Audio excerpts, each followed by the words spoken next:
ಯಾರ ಪರವೂ ಅಲ್ಲ, ಯಾರ ವಿರುದ್ಧವೂ ಅಲ್ಲ. ಸಾಯಂಕಾಲ ಎಕ್ಸ್‌ಪ್ರೆಸ್, ಇದು ಜನಪರ. ಅಲ್ಲಿ ತಾವು ಯಾರ ಪರವಾಗಿ ನಿಲ್ಲಬಹುದು, ಯಾರಿಗೆ ಕೊಟ್ರೆ ಒಳ್ಳೇದಾಗುತ್ತೆ ನೋಡಿ. ನಾನು ಹೇಳಿದ್ರಿಂದ ನಾನು ಒಬ್ಬ ಅಪೇಕ್ಷಿತ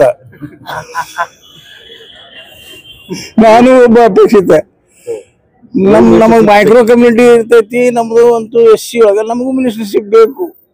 4 ಮಂದಿ ಹೆಸರು ಅಂದ್ರೆ ಸೀನಿಯರಿಟಿ ಆಧಾರದ ಮೇಲೆ ಸರ್ ಯಾರ ಪರವಾಗಿ ಅನ್ನಂಗಿಲ್ಲ. ನಾವು ಹೇಳಿದ್ರೆ ನಿಮಗೆ ರಿಯಲಿ ಹೇಳ್ತೀನಿ, ನಾವು ಹೇಳಿದ್ರೆ ಏನು ಮಿನಿಸ್ಟರ್ಶಿಪ್ ಕೊಡಂಗಿಲ್ಲ. ಇದು ವಾಸ್ತವಿಕತೆ ಐತಿ. ಮಿನಿಸ್ಟರ್ಶಿಪ್ ಕೊಡೋರು ಮ್ಯಾಗಿನಿಂದ ಬರ್ಬೇಕು. ಹೈಕಮಾಂಡ್ ಮನವರಿಕೆ ಯಾರು ಮಾಡ್ತಾರೆ ಸರ್? ಅವರೆಲ್ಲ ತಾನೇ ಮಾಡಿರ್ತಾರೆ, ಎಲ್ಲ ತಕೊಂಡಿರ್ತಾರೆ. ನಮ್ ಕಡೆದು ಹೈಕಮಾಂಡ್ ಏನ್ ಹೇಳ್ತೈತಿ. ಹೌದು ಹೌದು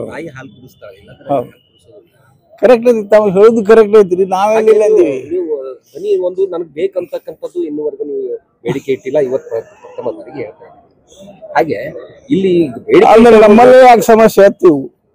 ಇವ್ ಯಾಕೆ ಸಮಸ್ಯೆ ಮಾಡ್ತೀರಿ? ನಾಡಗೌಡ್ರು ಕುಡಿದ್ರೆ ಇವ್ರಿಗೆ ಸಿಟ್ಟ, ಯಶೋಧರಾಗ ಅವ್ರು ಸಿಟ್ಟ, ಮೊದಲಿದ್ದವ್ರಂತೂ ಭಯಂಕರ ಸಿಟ್ಟ. ನನಗ್ ತೆಗಿಯೋತಾರೆ ಅನ್ನತ್ತಾರ. ಅದ್ರಾಗ ನಾವ್ಯಾಕೆ ಅದ್ರ ತಲೆ ಕೆಡಿಸ್ಕೊಳ್ಳಿ?